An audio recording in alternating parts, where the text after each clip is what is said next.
খুবই গুরুত্বপূর্ণ দুটি প্রশ্ন করার জন্য আপনাকে ধন্যবাদ। একটি হচ্ছে সংস্কার এবং বিচার নিয়ে, যে আমরা ফেব্রুয়ারি মার্চের মধ্যে আদালতকে বাধ্য করতে পারি কিনা এই বিচার সম্পন্ন করতে। না, আমরা সম্পন্ন করার কথা বলিনি। আমরা বলেছি যে কিছু বিচার হতে হবে দৃশ্যমান, যাতে জাতির মনে আস্থা তৈরি হয় যে বিচারের এই ধারাটা অব্যাহত থাকবে।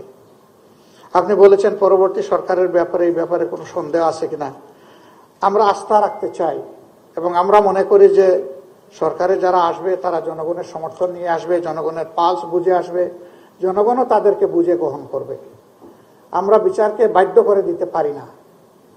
আমরা বলে দিতে পারি না যে অত তারিখের মধ্যে বিচার সম্পন্ন করতে হবে, তাহলে এটা হবে বিচারের উপর নির্লজ্জ হস্তক্ষেপ, অহেতুক হস্তক্ষেপ। এ অধিকার আমাদের নেই, কিন্তু আমরা দাবি করতে পারি। আমরা মজলুম জনগণ হিসাবে দাবি করতে পারি। দাবির জায়গা আমাদের খোলা। এই দাবি সবাই করে, সকল যুগেই হয়েছে, আমাদেরও দাবি থাকবে। আর আমি এটা বলি নাই যে ফেব্রুয়ারির ভিতরেই ইলেকশন হতে হবে। আমি অনেকগুলা কারণে সেখানে বলেছি যে কেন এই ফেব্রুয়ারিকে চয়েস করা যায়। এরপরে এটা কোরআনের আয়াত নয়, বাস্তবের প্রয়োজনে একটু আগাইতে পারে, একটু পিছাইতে পারে। এর আগেই যদি জাতির প্রত্যাশা পূরণ করে ইলেকশন হয়, তাতে আমার আপত্তি থাকবে কেন? আমার তো আপত্তি থাকার কথা না।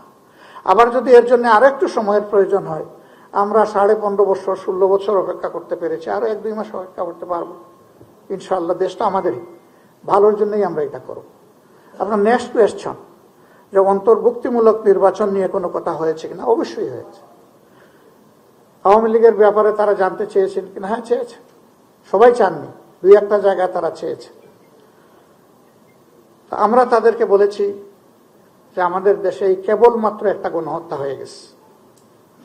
শহীদের মা শিশুরা এখনো কান্নাকাটি করছে, স্ত্রীরা কান্নাকাটি করছে, আহতরা কেউ কেউ এখনো হাসপাতালের বেডে আছে।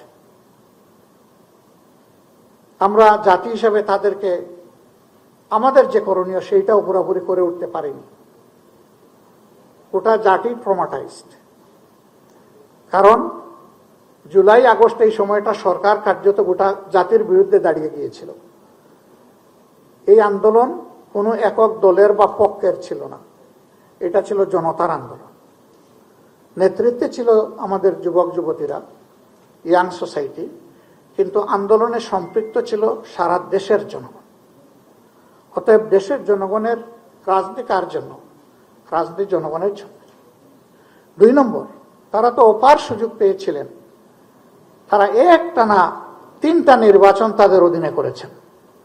সেই নির্বাচনগুলোকে নির্বাচন রাখলেন না কেন?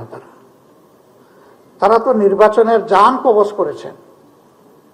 এমনকি জনগণ তো বলে যে তাদের ভোটাররা, তাদেরকে যারা সমর্থন করে, ওরাও নির্বাচনের প্রতি এতটা আস্থা হারিয়ে ফেলেছিল, তারাও ভোট দিতে যায়নি। This is fact.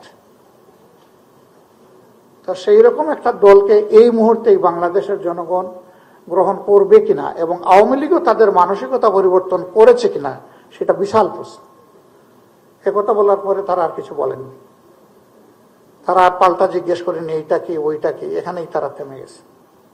এবং রিয়েলিটি সবাইকে মেনে নিতে হবে। This is reality.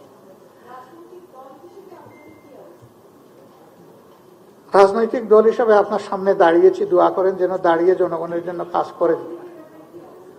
আমাদের অবস্থান আমরা ইতিপূর্বে বহুবার বলেছি, এখন আর নতুন করে বলার দরকার নাই, মিডিয়াতে বলেছি।